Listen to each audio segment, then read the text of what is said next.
Nag-iipon ka ba?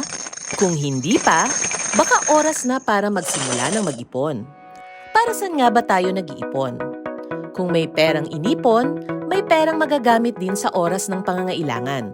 Hindi lang para sa emergencies ang ipon.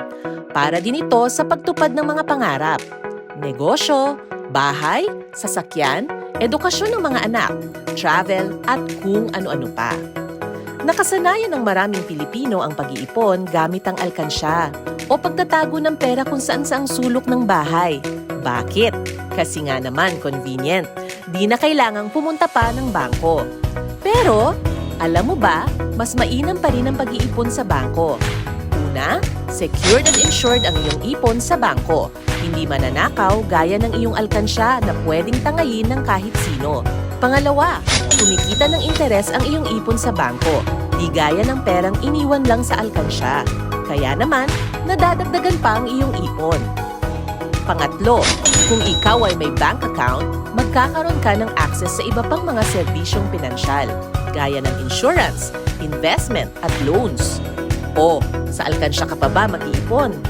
Kung ayaw mo pa rin mag-ipon sa bangko dahil pwedeng malayo ito sa iyong bahay o wala kang oras pumunta at magsumiti ng mga dokumento para makapagbukas ng bank account, may solusyon dyan. Pwede naman ang digital ipon.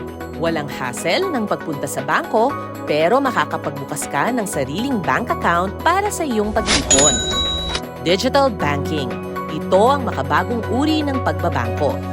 Gamit ang iyong smartphone at isang valid government-issued ID, pwede ka nang magbukas ng bank account at magsagawa ng iba't ibang transaksyong pinansyal gaya ng mga sumusunod.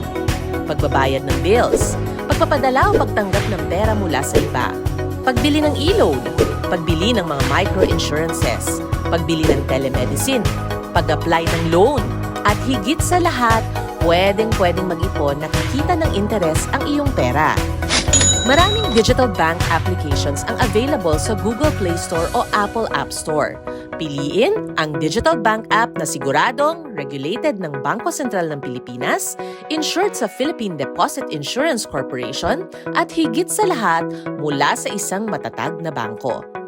Isa sa mga reliable digital banking apps ay ang RCBC Discartec. Paano magbukas ng basic deposit account dito?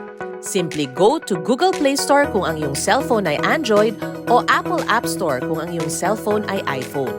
Hanapin ang RCBC Discartec app. I-download ito at mag-register gamit ang isang valid government-issued ID. Sundan lang ang mga hakbang na kailangang gawin sa pagrehistro at within 24 hours, maari ka nang ma-verify. Kung fully verified na, maari nang simulan ang pag-iipon at magsagawa ng iba't ibang transaksyong pinansyal gamit ang RCBC Discartec. Hindi kailangang pumunta sa bangko para maglagay ng ipon. Pumunta lang sa pinakamalapit na partner ng RCBC Discartec sa inyong lugar upang mag-cash in. Ang pinakamaganda sa lahat, ang iyong ipon ay kikita ng 6.5% interest per annum. Ang dali lang mag-digital ipon, di ba? Kaya naman, go digital banking na!